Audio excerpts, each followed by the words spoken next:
Hi viewers, welcome to our channel. కేంద్రంలో ఏ party అధికారంలోకి వస్తుంది జూన్ 4 నాడు మనందరికీ తెలిసిపోతుంది. అయితే ఇప్పుడు దీనికి ఏపీ పాలిటిక్స్కి చిన్న లింక్ ఉందని అంటున్నారు. అది ఒకవేళ కేంద్రంలో కాంగ్రెస్ పార్టీ అధికారంలోకి వస్తే ఇక్కడ జగన్మోహన్ రెడ్డి గారికి పెద్ద ప్రాబ్లం ఫేస్ చేయాల్సి వస్తుందని అంటున్నారు. అసలు ఎందుకు ఈ ప్రాబ్లం అంటే కాంగ్రెస్ పార్టీ నుంచి విభేదించి జగన్మోహన్ రెడ్డి గారు బయటకు రావడం చూసాం. వైసీపీని పార్టీ పెట్టి చీఫ్ మినిస్టర్గా కూడా చేస్తారు. అయితే ఇప్పుడు కాంగ్రెస్ పార్టీ అధికారంలోకి వస్తే జగన్ పరిస్థితి ఏంటి అని క్వశ్చన్ మార్క్. సో ఇదే అంశం మీద డిస్కస్ చేయడానికి ప్రజెంట్ మనతో పాటు సీనియర్ జర్నలిస్ట్ జయదేవ్ గారు ఉన్నారు. వాటితో ఒకసారి డిస్కస్ చేద్దాం. సార్ నమస్కారం. నమస్తే అండి. సార్, కేంద్రంలో ఒకవేళ కాంగ్రెస్ పార్టీ అధికారంలోకి వస్తే ఇక్కడ జగన్ పరిస్థితి చాలా ఘోరంగా ఉంటుందని చెప్పేసి కొన్ని ఆర్టికల్స్ రావడం చూస్తున్నాం సార్. అంటే కాంగ్రెస్ పార్టీ నుంచి విభేదించే కదా వైసీపీ పెట్టారు. మరి ఆ పగతో కాంగ్రెస్ ఖచ్చితంగా ఆయన పైన ఒక పగ తీర్చుకుంటుంది అని అంటున్నారు. మరి దీనిపైన మీ ఒపీనియన్ ఏంటి? నిజంగా ఈ వార్తలు నిజం ఉందంటారా సార్? ఈ చర్చ చాలా చోట్ల విన్నాను నేను కూడా.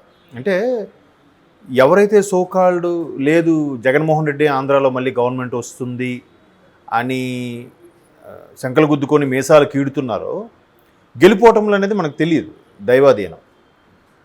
కొంతమంది కూటమి అంటున్నారు, కొంతమంది జగన్మోహన్ రెడ్డి అంటున్నారు. పక్కన పెడితే ఎవరు వచ్చినా ఏమొచ్చినా పర్వాలేదు, కానీ సెంట్రల్లో బీజేపీ వస్తే ఒక రకమైన పరిస్థితి, కాంగ్రెస్ వస్తే ఒక రకమైన సమస్య.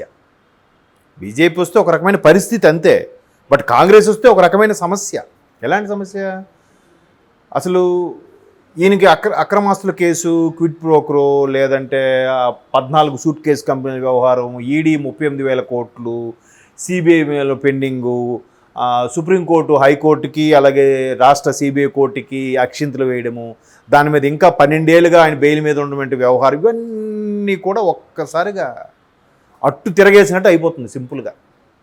ఎందుకంటే ఏదైతే జగన్మోహన్ రెడ్డి గారు కాంగ్రెస్ పార్టీతో విభేదించి బయటకు వచ్చి బై ఎలక్షన్లో కడప నుంచి గెలుచుకొని సత్తా చాటారో, అక్కడికి కొద్ది రోజుల్లోనే సొంతంగా వైఎస్ఆర్ పార్టీ పెట్టారు. యువజన కాంగ్రెస్ శ్రామికులు అన్నట్టుగా, అదే వైఎస్ఆర్ అంటే వైఎస్ రాజశేఖర రెడ్డి అని అర్థం కూడా వచ్చేలాగా పార్టీ పెట్టారు. ఎప్పుడైతే పార్టీ పెట్టారో ఇంకా కాంగ్రెస్ అనేది ఒక విధంగా కాంగ్రెస్తో కొంత కలుపుకుపోయింది వైఎస్ఆర్ అనేది. ఎప్పుడైతే ఈయన గవర్నమెంట్ వచ్చిందో కాంగ్రెస్ నామరూపాలు లేకుండా పోయింది. ఒకటి, విభజన వల్ల కాంగ్రెస్ ఆంధ్ర ప్రజలకి బాగా చేదు అనుభవం వచ్చింది. ఇంకా కాంగ్రెస్ వద్దురా మాకు అన్నట్టుగా డిపాజిట్లు కూడా లేకుండా అయిపోయింది. నోటా కన్నా తక్కువ ఓట్లతో వచ్చేలాగా అయిపోయింది పరిస్థితి.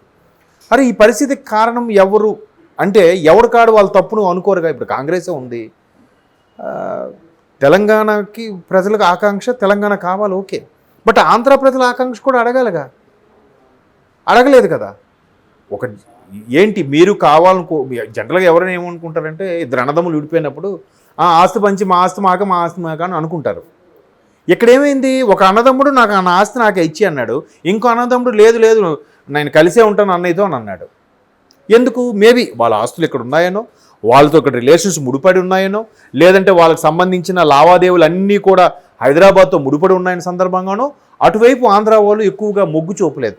ఎందుకంటే తెలంగాణ ఉద్యమం ఇంకా తెలంగాణ ప్రకటించే ముందు అక్కడ సమైక్యాంధ్ర ఉద్యమాన్ని స్టార్ట్ చేశారు. అఫ్కోర్స్ దీనంత స్థాయిలో అక్కడ ఉద్యమం లేకపోయినా కలిసే ఉంటాం అనే ఒక వాదం కూడా వినబడింది కదా. సో ఇక్కడ మరి అలా కలిసే ఉంటామన్న వాళ్ళకి ఏదో న్యాయం చేయాలిగా. అలా చేయకుండా కాంగ్రెస్ ఏం చేసింది, నెక్స్ట్ మేమే వస్తాం, మేమే ఈ భారతదేశాన్ని నేను యువరాజుని అన్నట్టుగా రాహుల్ గాంధీ గారు స్టేట్మెంట్ ఇచ్చారు. ఏమని? వచ్చాక రేపు ఆంధ్రాని కూడా చూసుకుంటాం, దానికి స్పెషల్గా ఏమో ట్రీట్ చేస్తామని. తిప్పి కొడితే 10 ఏళ్ళు మళ్ళీ కాంగ్రెస్ గవర్నమెంటే లేదు నిన్నటి వరకు కూడా. రేపు ఏమవుతుందని తెలియదు. సో ఇట్లాంటి పరిస్థితుల్లో కాంగ్రెస్ ఆంధ్రలో భూస్థాపితం అయిపోయింది అనుకోవాలి. దానికి కారణం వాళ్ళు వేలెత్తి చూపించుకోరుగా. జగన్మోహన్ రెడ్డి గారి పార్టీ పెట్టడం వల్లే కాంగ్రెస్కి పరిస్థితి ఏర్పడింది అనే బలంగా నాటుకుపోయింది కాంగ్రెస్ అధిష్టానం. కానీ చాలామంది విశ్లేషకుల అభిప్రాయం, పొరపాటు నేను ఇక్కడ గెలిచినా గెలవపోయిన విషయం పక్కన పెడితే, సెంట్రల్లో కాంగ్రెస్ వస్తే తీవ్రమైన సమస్య, బీజేపీ వస్తే బీజేపీ సపోర్ట్ కూడా చేయదు వీళ్ళకి. ఎందుకు? ఆల్రెడీ కూటమిలో టీడీపీను జనసేన కలిసే ఉన్నాయిగా. ఇప్పుడు ఒక 3 నెలల కిందట సీఎం రమేష్ గారు ఇదే ఒక ఇంటర్వ్యూలో కూడా అదే చెప్పారు. జగన్మోహన్ రెడ్డి గారు రేపు పొద్దున ప్రభుత్వం స్థాపిస్తే రాష్ట్రంలో, రాష్ట్రానికి అవసరమైన నిధులు కానీ కేంద్రం నుంచి రాబట్టుకోవాల్సిన అంశాలు కానీ ఎట్లా తీసుకొస్తారు, ఎట్లా సయోధ్య కుదురుతుంది? కనీసం వెళ్ళి అయ్యా మాకు రావాల్సిన రాష్ట్రానికి ట్యాక్స్ లోపల రావాల్సిన డబ్బులని ఇప్పించండి, లేదా ప్రాజెక్టులను ఇప్పించండి, ఏ ముఖం పెట్టుకుని అడుగుతారు? ఒకటి, కాంగ్రెస్ వస్తే అసలు వెళ్ళడానికి లేదు, మాట్లాడడానికే లేదు, టఫెస్ట్ పొజిషను. బీజేపీ వస్తే ఆల్రెడీ బీజేపీలో కూటమిలో భాగంగా జనసేన ఉంది, టీడీపీ ఉంది. ఖచ్చితంగా ఒకవేళ బీజేపీకి కలుపుకుపోవాలన్న ఆల్రెడీ వీళ్ళతో సయోధ్యలో ఉన్నారు కాబట్టి ఈ మిత్రులు ఫీల్ అవుతారనే ఉద్దేశంతోనే వాళ్ళని దూరంగా పెడతారు. మరి ఎట్లా చేస్తాడు ఈయన? ఈ క్వశ్చను చాలామంది విశ్లేషకులు ఇప్పుడు కాదు 6 నెలల కిందటి నుంచి చెప్తూనే ఉన్నారు. బట్ అవేమి నేను ప్రభుత్వం వస్తే నేను సేఫ్, నేను ఎలాగోకలా మేనేజ్ చేసుకుంటాను అనే తలంపులో ఆయన ఉన్నాడు. వైసీపీ నాయకులందరూ కూడా ఏం కాదు, గవర్నమెంట్ వస్తే మనకు సేఫ్ అన్నట్టుగానే అనుకుంటున్నారు. కానీ ఏది వచ్చినా సెంట్రల్లో, ఒకవేళ వచ్చినా సెంట్రల్ నుంచి ఏంటి పరిస్థితి? కాంగ్రెస్ అయితే తీవ్రమైన సమస్య. ఎందుకు చెప్పాను కదా, కాంగ్రెస్ ఆల్మోస్ట్ ఆల్ నామరూపాలు లేకుండా అయిపోవడానికి ప్రధాన కారణం చాలా ఉన్నాయి. విభజన అనేది ప్రధాన కారణం మనకు తెలిసిన వరకు. బట్ కాంగ్రెస్ దృష్టిలో జగన్మోహన్ రెడ్డి గారు కూడా ఒక కీలకమైన పాయింటే అన్నట్టుగా వాళ్ళు ఉన్నారు. ఇప్పుడు వాళ్ళ పరిస్థితి ఏంటి? ఖచ్చితంగా ఉచ్చు బిగిస్తారు. ఇప్పుడు కాంగ్రెస్ హయాంలో వచ్చిందే కదా ఇదంతా కూడా. చాలామంది ఇప్పుడు ప్రతిపక్షాలను దియబట్టాలనే ఉద్దేశంలో చంద్రబాబు గారు అరెస్ట్ చేయించారు. చంద్రబాబు గారు అప్పట్లో ఇప్పుడు చనిపోయారులేండి, ఎర్రమనాయుడు గారితో లెటర్ రాయించారు అని ఏవో చెప్తారు. వీళ్ళు ఎర్రనాయుడు గారు లెటర్ రాయిస్తే కాంగ్రెస్ వాళ్ళు వినేస్తారా?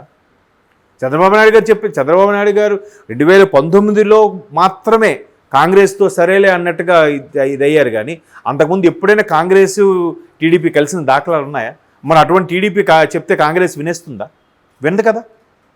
మరి మొత్తం ఈ కేసులు, వ్యవహారాలు, 18 నెలల పాటు జైల్లో ఉంచిన వ్యవహారం అంతా కూడా ఎవరు చేయించినట్టు? కాంగ్రెస్ కదా. వాళ్ళనేమనలేక, వాళ్ళనేమి విమర్శించలేక ఎంతసేపు ప్రతిదీ చంద్రబాబు చేయించారు. ఈవెన్ షర్మిల గారు మాట్లాడితే చంద్రబాబు గారు మాట్లాడించారు. విజయమ్మ గారు వీడియో పెడితే చంద్రబాబు గారు ఫోన్ చేసి చెప్తే విజయమ్మ గారు అలా కూడా చెప్తున్నారంట. ఎంతవరకు వాస్తవం? సో ఇటువంటి పరిస్థితిలో జగన్మోహన్ రెడ్డి గారు గెలుపోవటములతో పక్కన పెడితే రేపు సెంట్రల్లో ఏదొచ్చినా సమస్యే అనేది చాలామంది విశ్లేషకుల అభిప్రాయం. బీజేపీ వస్తే కొంత పరిస్థితి ఇంకోలా ఉంటుందేమో, కానీ కాంగ్రెస్ వస్తే మాత్రం సమస్య తీవ్రతరం అవుతుంది. ఎందుకు? రఘురామకృష్ణరాజు గారు లాంటి వాళ్ళు కానీ, పురంధేశ్వర్ లాంటి వాళ్ళు కానీ, కొంతమంది సీనియర్ లాయర్లు కూడా, పేర్లు ఐడియా లేదు నాకు, సుప్రీంకోర్టు కూడా లేఖ రాశారు. 12 ఏళ్ళుగా ఒక వ్యక్తి బెయిల్ మీద ఉండడం ఏంటి వ్యవహారం అంటే వెంటనే సుప్రీంకోర్టు తెలంగాణ హైకోర్టుకి కానీ, ఇక్కడ తెలంగాణలో ఉండే సిబిఐ కోర్టుకి కానీ వాళ్ళు లేఖ రాసింది.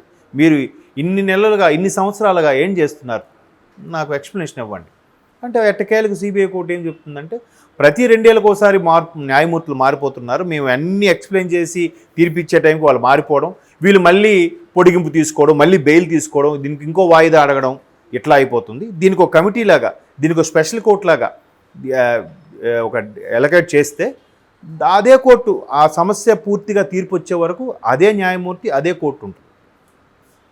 దాని ప్రకారం ఒక 6 నెలల్లో క్లారిటీ వచ్చేస్తుంది, లేదా ఒక సంవత్సరం 2 సంవత్సరాల్లో క్లారిటీ వచ్చేస్తుంది అనేటట్టుగా సిబిఐ కోర్టు వాళ్ళు ఎక్స్ప్లెయిన్ చేశారు సుప్రీంకోర్టుకి. ఇదంతా వ్యవహారం, ఇదంతా ఏం జరుగుతుంది? ఇప్పటికీ చాలామంది చెప్తుంది ఏంటంటే అసలు కోర్టులు కూడా స్వచ్ఛందంగా పనిచేస్తున్నాయా అనేది కూడా చాలామంది రైజ్ చేస్తున్న డౌట్.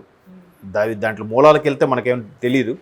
బట్ ఏంటి, ఈ వ్యక్తికి ఎలా బెయిల్ వచ్చింది, ఈ వ్యక్తికి ఎందుకు రాలేదు, అలాంటివి కొన్ని చాలామంది ప్రసార మాధ్యమాల్లో, సోషల్ మీడియాలో మనం చూస్తున్నాం. దానికి వచ్చింది, ఇక్కడ రాలేదు, ఏంటి కారణం అంటారు? ఎందుకు అంటే కోర్టులు కూడా పార్టీలు ప్రభావితం చేస్తున్నాయా అనేది చాలామంది సందేహం వ్యక్తం చేస్తున్నారు. దాంట్లో వాస్తవం ఉండదని నా అభిప్రాయం. ఎందుకంటే కొన్నిసార్లు మంచి వ్యక్తులకు కూడా దొరుకుతుంది, కొన్నిసార్లు కొంతమంది మంచి వాళ్ళకి కూడా దొరకట్లేదు. అది సిచ్యువేషన్ ప్రకారం అక్కడ వాదించే లాయర్ బట్టి ఉంటుంది, ఆ రోజు న్యాయమూర్తి గారు చూసే దృక్కోణం బట్టి కూడా ఉండొచ్చు. సో ఇట్లాంటివి ఇవన్నీ పక్కన పెడితే ఇలాగ ఇన్ని అంశాలు ఇంచుమించు 12-13 ఏళ్ళుగా ఆయన బెయిల్ మీద ఉండడం, ఈడీ జప్తు చేయడం, సిబిఐ కూడా వెంటపడడం, ఆ తర్వాత సూట్ కేస్ కంపెనీ అని, క్విడ్ ప్రోకో అని, రకరకాలుగా ఇన్ని అంశాలు ఉన్నాయి. కాబట్టి ఒకవేళ కాంగ్రెస్ వస్తే సమస్య తీవ్రం, బీజేపీ వచ్చిన పరిస్థితి ఇంకోలా ఉంటుంది. అంత తీవ్రంగా లేకపోయినా పరిస్థితి ఇంకోలా ఉంటుంది. అందుకే జగన్మోహన్ రెడ్డి గారు ఏం కోరుకున్నారంటే మన Congress. Okay sir, thank you so much sir.